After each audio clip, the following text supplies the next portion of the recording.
Welcome back to another Daily Walk. Well, today I want to talk a little bit more about the online church and where I'm starting to see some downsides of it as testimony from some people who are participating therein. So we'll use the term Zoom here just to mean any type of digital get-together, digital fellowship, as it were, video conferencing church. Not that I would particularly use it, and I don't really advocate for using Zoom because I just think that there's probably more data collection going on there than there should be. Use services like Jitsi if you have the ability to choose which service. But for the purpose of this video, I'll use Zoom talking about these online churches and this proliferation of online churches. And where this is getting sad is I was in a conference with somebody which actually was on Zoom. I wasn't managing it or had any other control over it. But so they had this Zoom conference there, and there was a kid on there who was a teenager, an older teenager. And he had actually said that he was having, he did not like these Zoom meetings at Zoom churches. So his church, of course, closed down and they were doing all of their church services on Zoom, and he hates it. He does not feel like he's getting any fellowship or any association, any connection. He feels completely disconnected. Now, there's some people out there that are saying this is part of a greater conspiracy to get people out of the practice of doing church, because then now we've had since almost March in many places, some people have not even been in church for like 9 months, and you get out of the habit of it. So then they say when we open churches back up, how many of these people are never going to show back up? The fact is we do need fellowship. Now, I'm the last person to say your fellowship 100% has to be in a building that says church on it. I believe that you can even get better fellowship in places like small groups and things like that. But church, nevertheless, is important, and we have to go. Now, we have to recognize that the Christians over the years have been the ones who have had the best outcome with handling and dealing with people in the middle of pandemics. We have to understand, during the bubonic plague, that is the event that caused the church to grow so much, because these people were out picking up the dead bodies that were cast out in the streets and giving them a proper burial, because they said, hey, even the pagans need to have an appropriate burial, because everybody, Christian or not, is made in the image of God.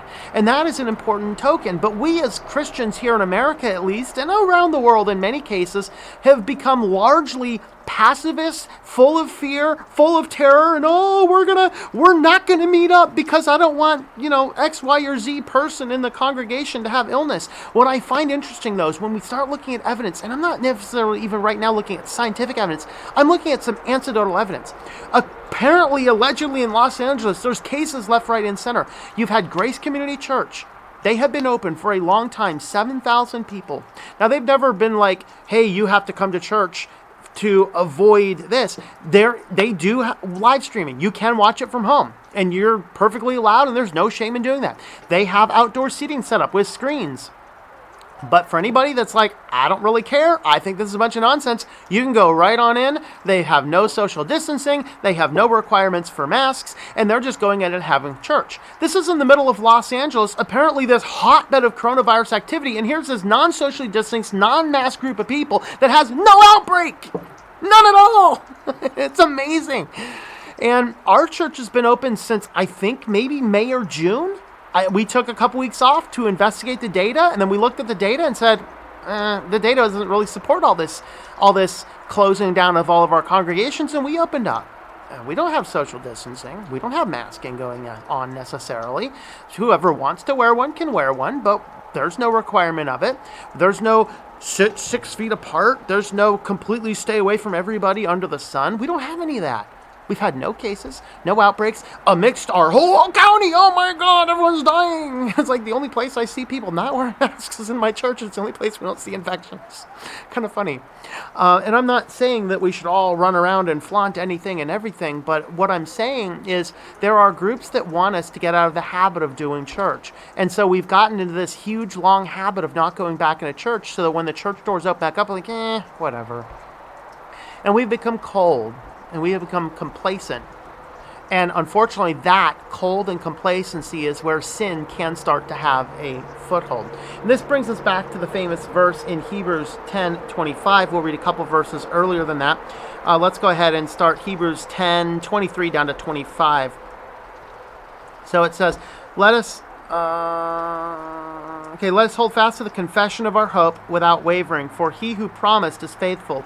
And let us consider how to stimulate one another in love and good deeds, not forsaking our own assembly together as some have been in the habit, but encouraging one another all the more as you see the day drawing near. So, fellowship is what helps us to encourage us, to strengthen us among one another.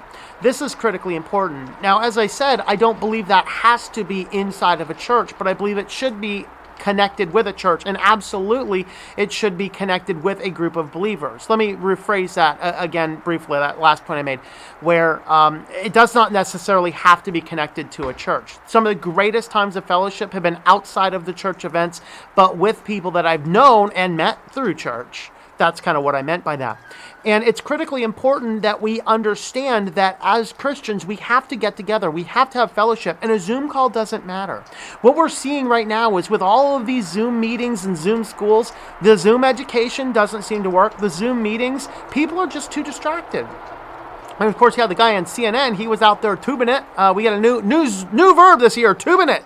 That means he was playing with himself on Zoom. He, forgot that the Zoom camera was all on, and all the people in the co-meeting saw him doing that. Why? Because he was watching porn on one channel and engaged in his meeting on the other. And this is what's happening with everybody. This isn't just kids being distracted. Many kids are saying, hey, I have my everything off and I'm just playing video games while I'm in school. Not learning anything, not hearing anything, not understanding anything. And this is the type of thing that's going to happen. The same exact thing happens. Even for the couple weeks while we were doing our Bible study over Zoom, just because we didn't know exactly what the facts were, we sat down and even I was half looking at what the Bible study was doing and half doing a bunch of other stuff. And I'm a fairly focused person. Wait, squirrel. No. But anyway, what I wanted to indicate and illustrate by this is that there are people who are losing all connection with church and fellowship. We're going on and having what was said about in Isaiah. I don't have the reference here, but having a form of godliness yet denying its power. Actually, I think that was a quote from Isaiah in one of the letters from Paul, I think. Regardless, I'll find the quote and put it down here. Okay, so it's denying, having a form of godliness yet denying its power, and that's where we are at. And so as I'm having this conference call, and here's this kid who desperately wants the fellowship of the church and can't have it and is not getting anything out of the online meetings. You say, sure, it's better than nothing to keep everybody safe. Safe from what? This virus has a 99.997% survival rate among the average population. Okay, saved from what? We have to be willing as Christians to examine the facts, examine the actual data, and get out and love the people in the world. And I know they're twisting everything around. Loving everybody means staying away from them and wearing your masks and keeping social distancing. No, that is not love. That is not love. Love is helping and serving and meeting needs. Sure, if you're going into an elderly person's house who has a lot of other comorbidities, you do need to take a few extra precautions. But for the rest of us going around society, that is nonsense. That is a bunch of nonsense. But they're training us to distrust people. They're training us to stay away from each other. They are literally training us to do everything that communist society wants us to do. Mistrust everybody. Assume everybody is out to get us. Assume everybody is bad for us. Isolate as far as possible. That's why I see things like Governor Whitmer's did this last week with having Santa Claus on with the call, telling kids to wear your mask and socially distance and to not spend time with your family and to just call them instead. This is socialist propaganda, people. This is socialist propaganda. This is not going to end well when you have trained your children to distrust your whole family. This is exactly what was going on in 1984. Just an FYI. No, not the year, the book. This is where we're at. It's becoming a frightening place. I'm going to tell you guys, Zoom meetings, are not working for our church fellowship. We have got to, as long as we are reasonably healthy people, we need to get back together. We need to open up the doors. We need to encourage one another in godliness and in fellowship and in Christian service and in doctrine. That's what we need to do. That is what is going to separate us out from the world. So I want to leave it here today. Thanks for coming along on this daily walk, and hope that you enjoy your daily walk in our Lord.